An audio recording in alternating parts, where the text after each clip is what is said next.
right, I was just trying to give everybody a few minutes here to get in so we can start talking about what's going on.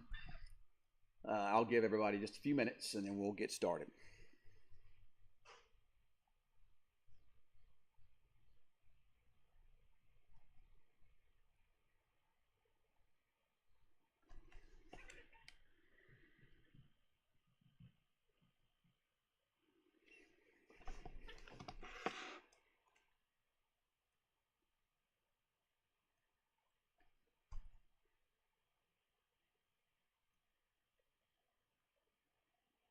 All right, here we go. All right, looks like we got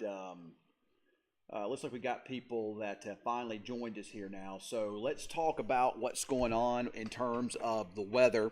And we'll start talking about the right nows, and then we'll talk about how things are going to progress throughout the evening and ways you can stay informed on what's going on with the weather. And then we'll try to answer some questions when we get that opportunity to here in just a little bit. First, I want to talk about tornado watch is in effect for roughly the western parts of the area. Basically, if you drew a line from Lawton, Wichita Falls, and went westward, that would be your watch. It does not include Archer City. It does not include Henrietta. It does not include Bowie, Duncan, Waurika, Nocona, or Graham. But Wichita Falls, Vernon, Lawton, and then up towards Altus, Childress, and then it goes west into the western parts of Oklahoma from there. So far, everything is developing the way we've talked about, and everything is right on track for how we thought it would be, at least for right now. A line of thunderstorms has quickly developed out west, and the Weather Service is issuing what we call blanket warnings along that line.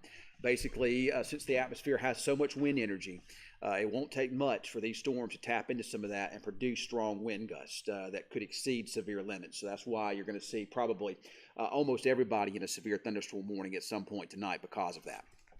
Let's look at the radar at this present time.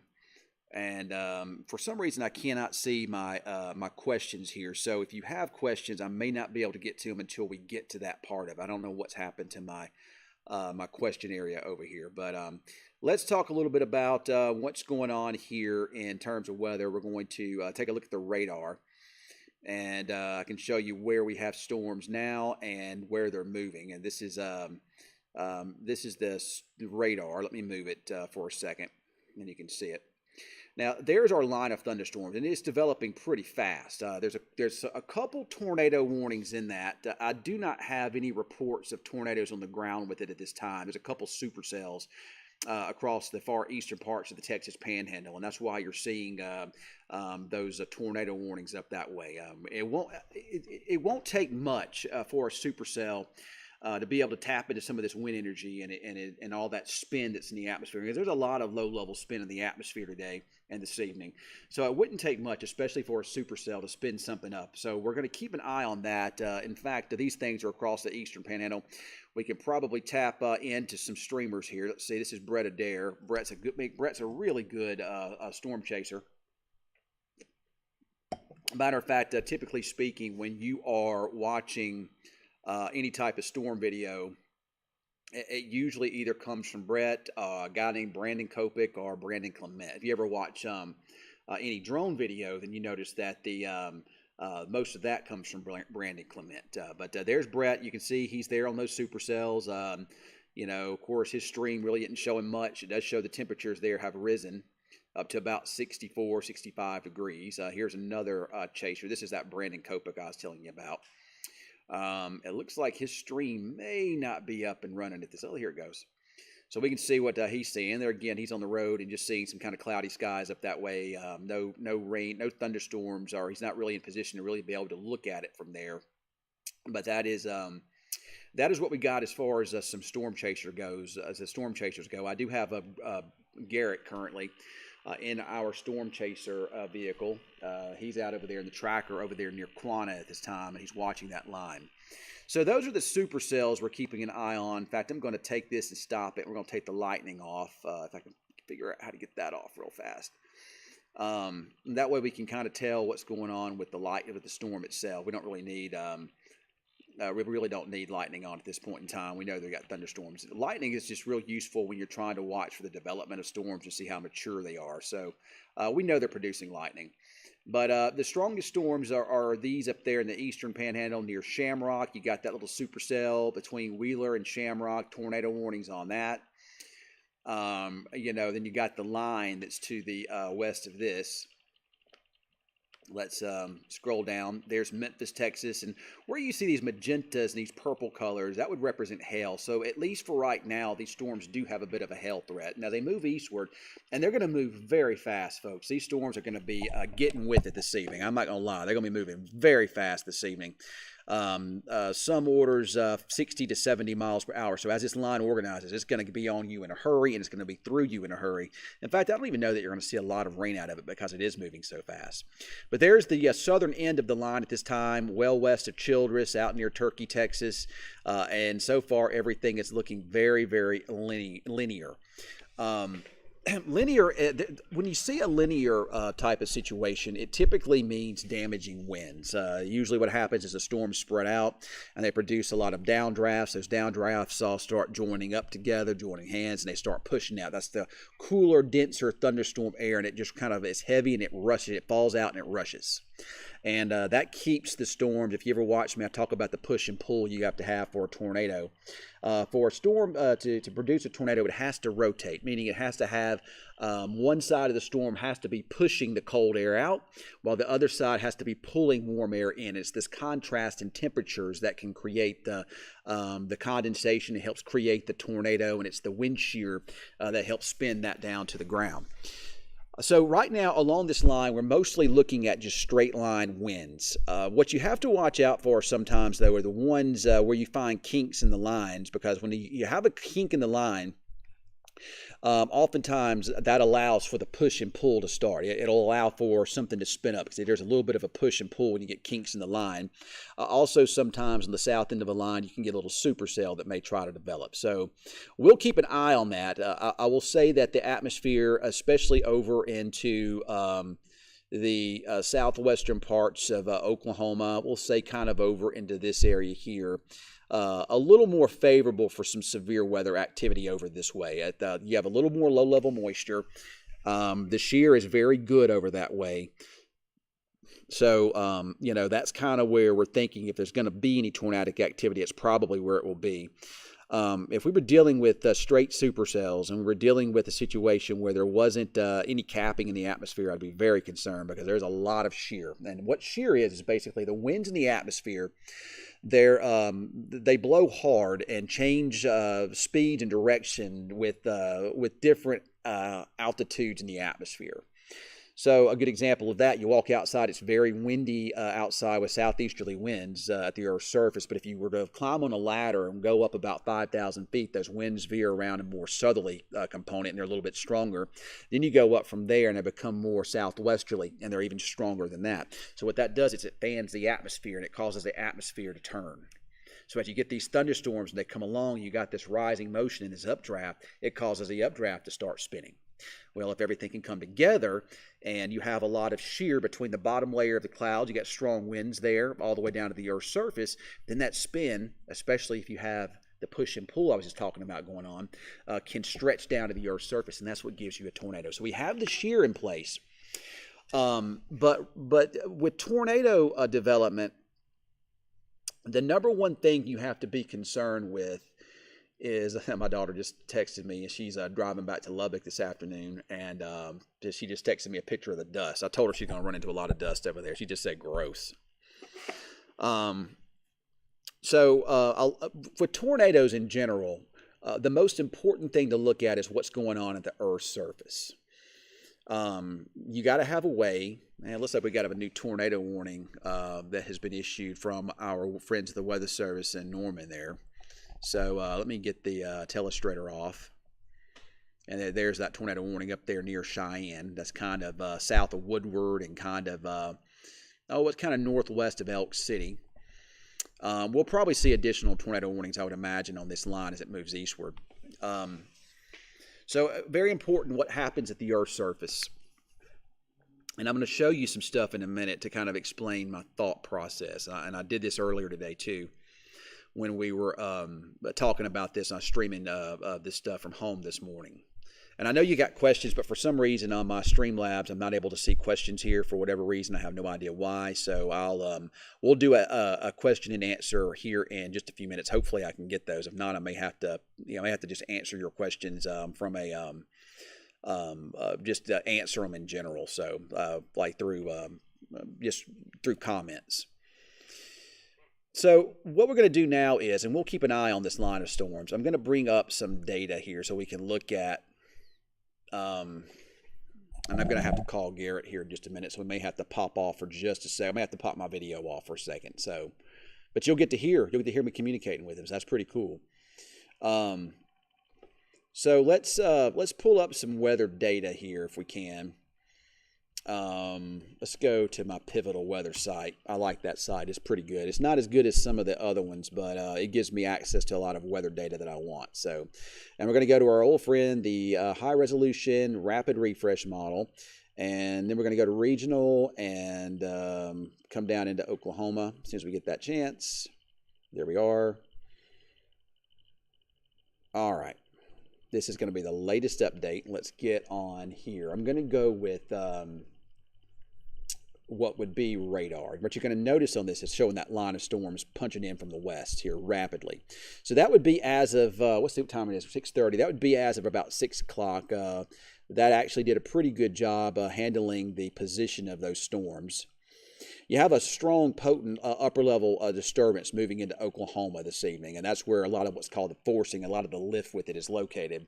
We're kind of on the tail end of that down here in northwest Texas, but that also gives us a little more of an opportunity to perhaps see something a little more discreet down our way. All right, so if we look and we put that in motion, here we are at about 7 to 8 o'clock, and there's your line. Look at that line, already to almost to Vernon as of about 8 o'clock there. There you are at 9 o'clock. There you are at 10. There you are at 11. So that's a pretty mature line of thunderstorms. And we'll see if those storms in the southern end can be a little more discreet. But this is, to me, this is the limiting factor here. And I actually have sent messages to a couple of buddies of mine that are meteorologists. My mentor, a guy who taught me a lot. And I sent him this here. This is what we call a sounding. And when you look at a sounding, oh shoot, I forgot to change the screen. I'm sorry, guys. Let's change the screen here.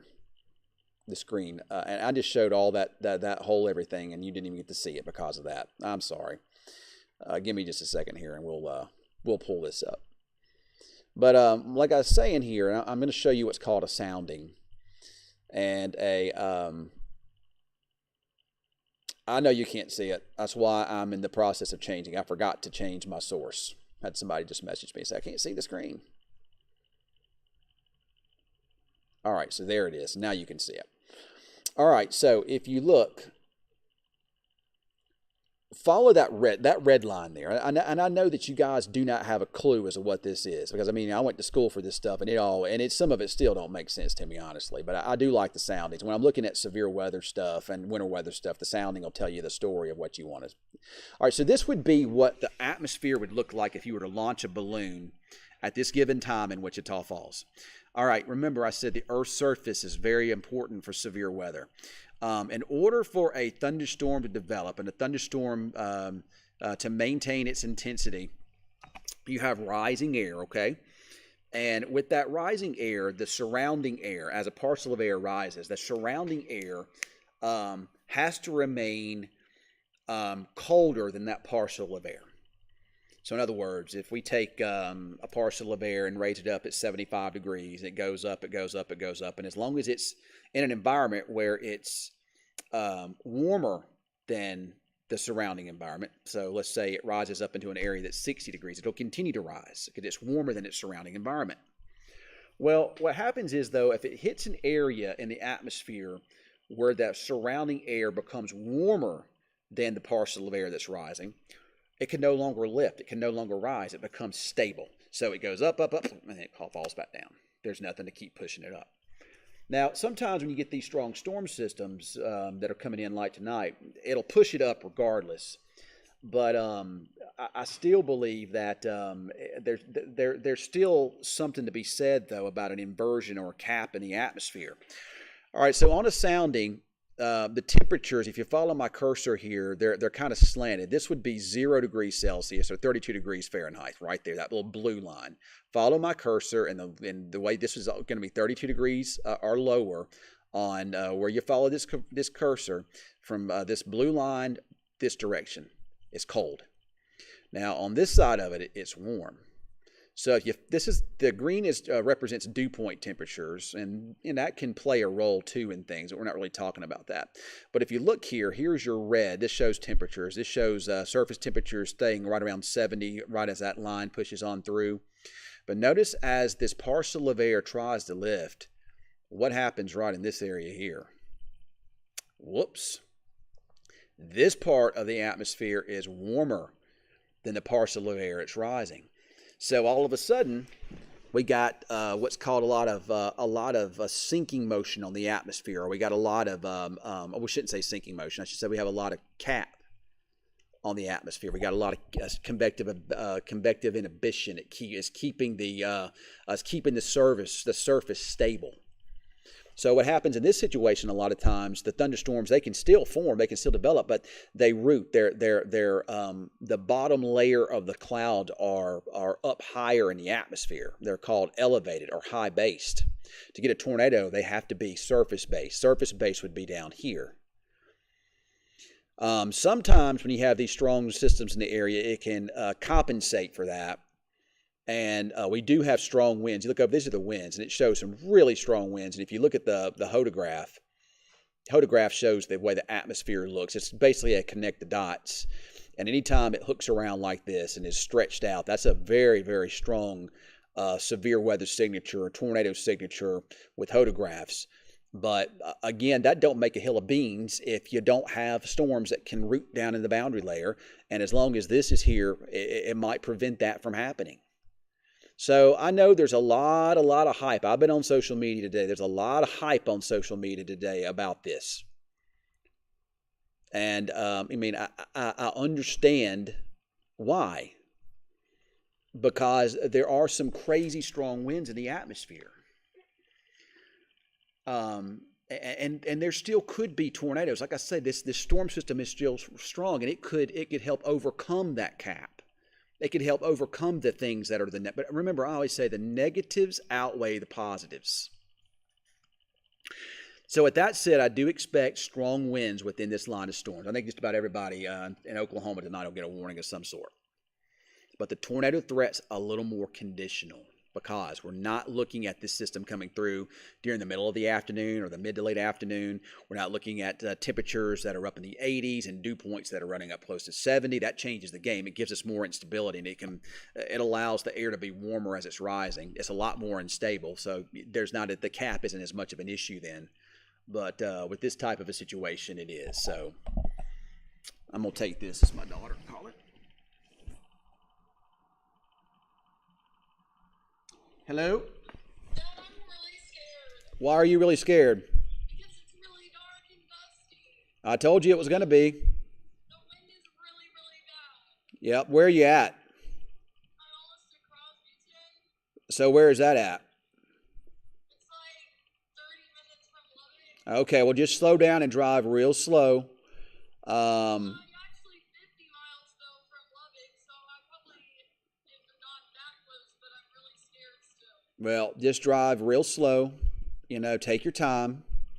I have my hazards on. Do you have your headlights on too? Yeah. It's so dark, though, and it's really scary. Well, you're on Facebook Live right now, by the way. No, stop. No, I don't want anybody to know. My daughter's scared, everybody. She's driving back to Lubbock. She's scared right now, so. Well, Dad, stop. I'm gonna look like a baby. Yes, Kelly, that's Helicity that's scared right now. Oh my God, Dad, it's really bad. Right. Okay. I'll tell you what, I will be off Facebook Live in a minute and I'll call you back, okay? Okay. All right. All right, bye. Yes, Kelly, and I know she's watching. Yes, that was my daughter. That was Felicity. She left to go back to Lubbock today, so that was her. It looks like I'm green now all of a sudden. I wonder what's going on with that. There we go. But yeah, that was Felicity going back to Lubbock. She's in a dust storm right now. And I told her when she left here, I said, "Hey, look, you may want to wait till tomorrow morning to drive back early. It's going to be bad. It's going to be windy. It's going to be super dusty." So I told her. I tried to tell her not to go, but kids, they are not going to listen.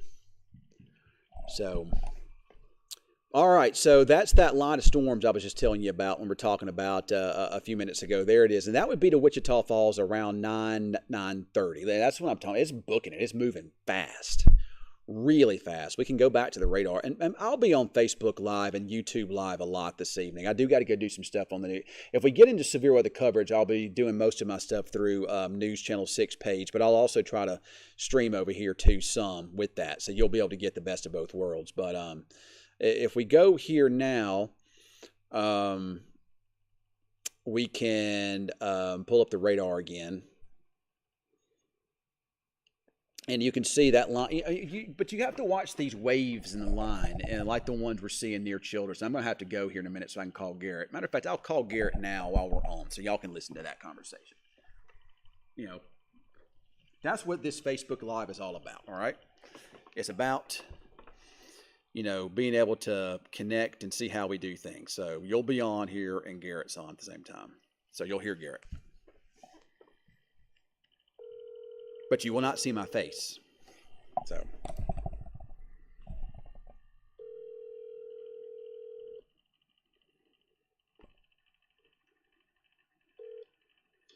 what's going on, man? Hey Garrett, where are you at? And I'm on Facebook Live now, but that's okay. You can talk about whatever. Just don't be using any bad words. Oh, yeah, I don't do that anyway. Right. So I'm on 287 right now in Quanah, kind of out by the Love's truck stop. Yeah, I was going to talk to you game plan. How do you want to go about chasing the squall itself? Well, it's a squall line, but it's kind of a quasi-linear type of squall line. Right. You could probably make an argument that you got, you kind of got a little bit of a supercell look kind of to some of those storms on the south end. I want you to kind of stay, any of those kinks, but it's going to be to you quickly. I mean, it's going to be to Quanah. Garrett, I think it'll be to Quanah probably, I'd say probably an hour. yeah, maybe even less. I mean, it's going to be there fast. And any of those kinks along that line, there's still this cap, though. I mean, the cap is still there. The dynamics are going to have to compensate for it to get any type tornadoes. But, I don't know. Have you heard of anything touching down up there in the Panhandle or anywhere like that? I mean, I sent you a picture. I saw that one. Yeah, I saw it. Yeah, I mean, that was pretty low. I haven't seen anything confirmed touchdown. All of it's been radar indicated, despite it being a lower base towards the Panhandle. I mean, bases here aren't looking bad, but I mean, they still look to be elevated. And we talked about this, beforehand. I mean, this cap. I mean, everything's going to be above the cap, and so it's going to be a struggle to see anything. Right. And that's where I'm over here.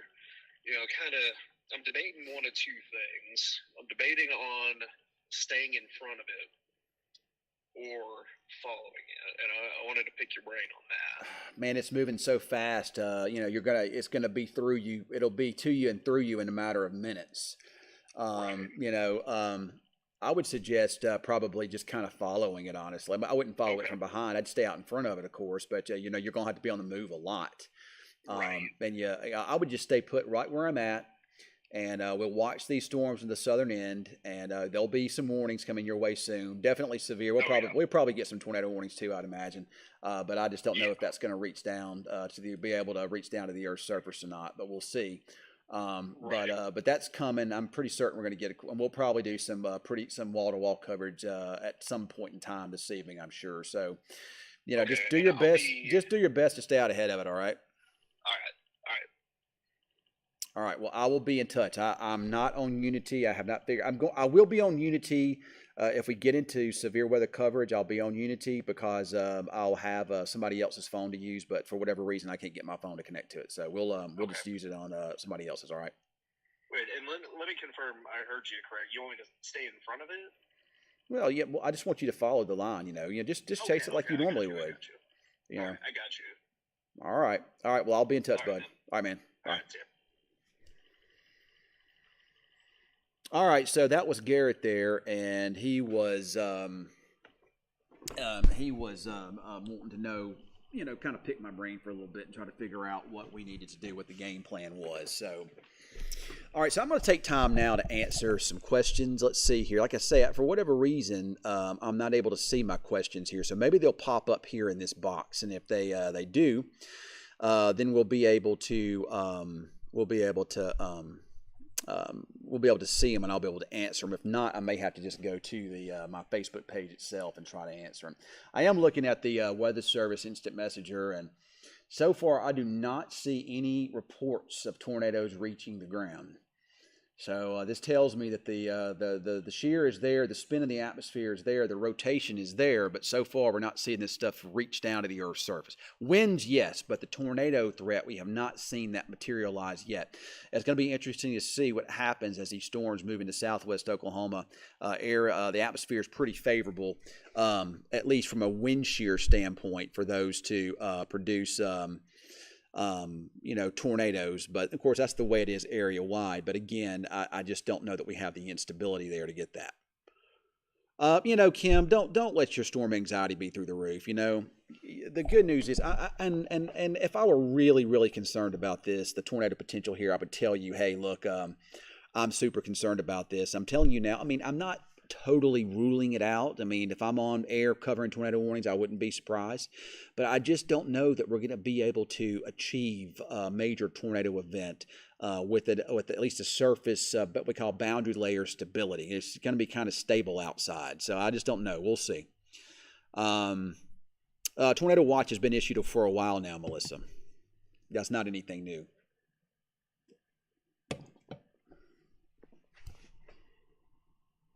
Yeah, Altus needs to be prepped and ready. That line will be up on you fast, and that's the thing about these storms here. They're moving so fast that they're going to be to you and through you in a hurry. These storms aren't going to play around. They're going to be in and out in a hurry. You might not even get a lot of rain with them because they're going to be moving so fast. You're seeing the line trying to start back building some now too. The storms are almost to Childress. And then they're going to blow through Childress, and then they'll be into southwest Oklahoma and into looks like we got a new tornado warning that's been issued just north of Hollis there. That is just north of my viewing area, so I will not cut in for that. But you might even see tornado warnings issued for just tornadic-like winds. There's just straight-line winds can produce tornadic-like damage. So, thank you. Yeah, I do. I pray. Thanks for prayers for Helicity. She is pretty scared out there in those winds. I told her it's going to be very scary. So, yep.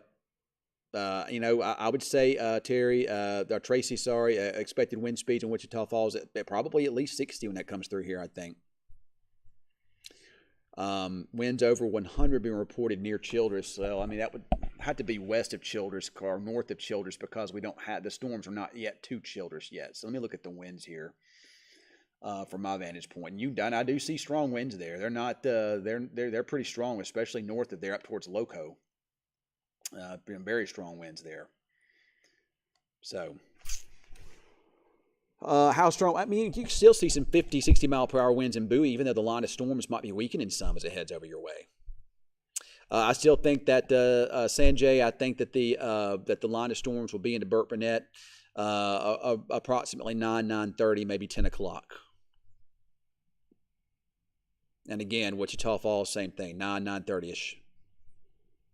All right, Garrett sent me a picture. Let me see what that is. Current cloud base, not the lowest, but not the highest I've seen. Okay. Thanks, Shane. I appreciate it. If you get a stream, let me know so we can show that too. No, the storm has not slowed down at all, James. It's still humming. It's just the line's just now developing. Ken, what does the winds look like at the Waurika Lake area? Well, there again, probably 60, 70 mile per hour winds up there as that line blows on through about between 9 and 10 o'clock. I wouldn't be surprised, Nate, to see that watch extended a little bit further to the east, especially considering the nature of how strong the winds are. It might happen. Thanks, Shane. I appreciate it. Good, Kim. That's my goal. The more you learn, the better you feel. That's my game. That's my goal is to help you no longer fear storms or to educate you so you'll understand storms a little bit better. And even outside of the line of thunderstorms, when the dry line punches on through, it's going to be some really strong winds. So I mean, even after the storms push through, we're still going to be looking at windy weather for a good part of the night. It'll settle down some by morning, but a good part of the night will be pretty windy. Around sunrise, the winds might dial down a little bit. They won't be as strong. So, is it just me, or is it really choppy? What do you mean by choppy, Cody?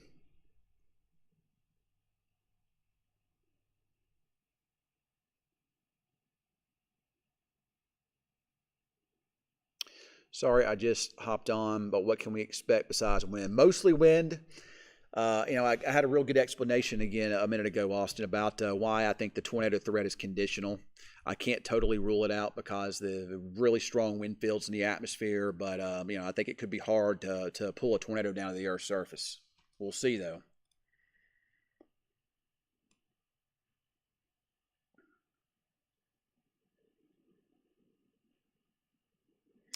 All right, so this is from the Lubbock Weather Service office. Just put in the chat that West Texas Mesonet station in Memphis had a measured wind gust at 114. They're double checking that to confirm that. That is crazy if that's the case. Memphis 114 wind gust. That's insane. Wonder if there's any mesoscale discussions out. Nope, none out for the Weather Service. All right, so I feel better knowing you're here for us. It's so scary when you really don't know, and we're blessed to have someone like you that we can trust. Well, I'm glad you guys can trust me. I'm not always right. I can be wrong. I'm not saying I'm not ever going to be wrong, but I can be wrong. Um, but I was wrong with that ice storm a few weeks ago. I missed that one. But I try to be the voice of reason because there's so many people out there that hype these things up, and there's just no need in all that. But it's the climate we live in now, right? I mean, it's just how things are. I can't stop them. You can't stop them. But all you can do is have a trusted source you rely on to give you the correct information. Now, I'm not saying those guys don't give you the correct information, but there's some really good ones out there. But I'm trying to educate you so we can kind of help relieve some of this storm anxiety. So I do need to call my daughter back. I'm a little worried about her. So tell Luca I said thank you. She said she trusts you. Thank you. Is Vernon texting? Yo, you're going to get into it. That's for sure. I mean, that line is humming. That line is already right up on Childress, and I think it'll be to Quanah, probably around 8 o'clock or so. So I would say it'd probably be into Vernon 8:30 maybe 9, and then from there it'll get it. It just depends on how quickly the line develops. As it gets going and momentum gets taken over, it's gonna things will change some then. But I still think 9-10 o'clock here in Wichita Falls probably. I'm looking at the velocities on some of these, and I'll pull some radar up for you before we go. And I am going to jump off of here in just a minute. We'll come back on. I've got to do some other stuff too. I have to also do. I need to call Helicity. I need to probably also do some Facebook Live on News Channel 6. Of course, I can always cross post that. I can't cross post it on that particular software program. I can't cross post that to YouTube, but I can cross post that to my page, so you can do that. So I do need to do that. So I'm gonna have to jump off of here so I can do some other things. But before we do that, let's talk about the radar real fast before we go. And there is your current radar at this time. Let me grab this so we can pull it over. But you can see how stretched out and how linear that is, and how long of a line that is. You do have tornado warnings along part of it for any type of embedded possible circulation in the line. So let's go and look at some of the streaming data from some of these guys. This is, I think, Brandon Kopek again. Let me see if he's got a better view of it. And we'll have Garrett on our stream. See, it's then turned dark now. We can't see anything. Boo. It looks like this particular guy is trying to get in position anyway, so nothing to see much there. Let's see what my buddy Brett Adair has here. And Brett's a really good storm chaser. He actually is the owner of Live Storms Media. Good chaser. Brandon is out in Los Angeles, I think, today, covering the blizzard out there. But, even these guys, you're just not in a position to see anything yet. So if we look here at this, let's try to show some velocity data so we can see what these winds are looking like. Oh, I don't want that. That's base reflectivity. I want velocity. High-res velocity. We're going to go high-res velocity, and we'll do some storm relative velocities too. Give it a second to see if it loads in. But look at this, how stretched out this is here. See how all that's in a line? That's what we call straight line winds. Look at that line that runs west of Childress and then kind of up towards west of Hollis. That is all straight line winds. Remember what I was talking about, the push and the pull? That is all push. There's no pull. Now, as these lines begin to surge out, you'll get bows and you'll get little hiccups. And as that happens and they begin to bow out, oftentimes it can kind of push up against what we call the winds to the Earth's surface. And you can get a little eddy on the north end of that, and you can get a little tornado sometimes that spins up. You can see a little bit of some rotation there northwest of Hollis. You're kind of getting that there with that. I don't see a tornado in this, but you do have some type of a circulation in this, the northern part of the Bow Echo there, near Dodson. I don't have any reports, and a lot of that may be suspended just above the Earth's surface. So now that it's nighttime, we'll probably see more of that. You can see another one of these bows, another one of those little eddies or circulation spin-ups there. But again, look at how linear that is. That's very, very linear. New severe thunderstorm warnings out for parts of Hardeman and Jackson County. Let's look at storm relative velocity. Sometimes this shows a little bit of a different tale. Yeah, to me, that just doesn't look good. There again, still linear there. I don't see anything in here that looks super ominous at this point in time. All right, well, I'm going to jump off here. I've got other things to do. Remember, you can follow me here on my page, YouTube page. I will have other updates this evening, and we'll answer your questions. We will have updates as this line progresses to the east, and we'll have better estimated times that they're going to get to you. I may have to slow down some of the times as the line was a little bit slower developing. But again, it's moving so quickly. It should be, I think it'll be to Wichita Falls between 9 and 10. That's what I think. And we'll just keep an eye on it. But I'll be doing some Facebook Live stuff over on the News Channel 6 side of things here momentarily, so you can see that. And I'll also post it on my Facebook page, but I will not be doing YouTube Live. But I will do some more of those a little bit later on tonight. And we'll be answering your questions later on tonight, too. All right, that's all I have for this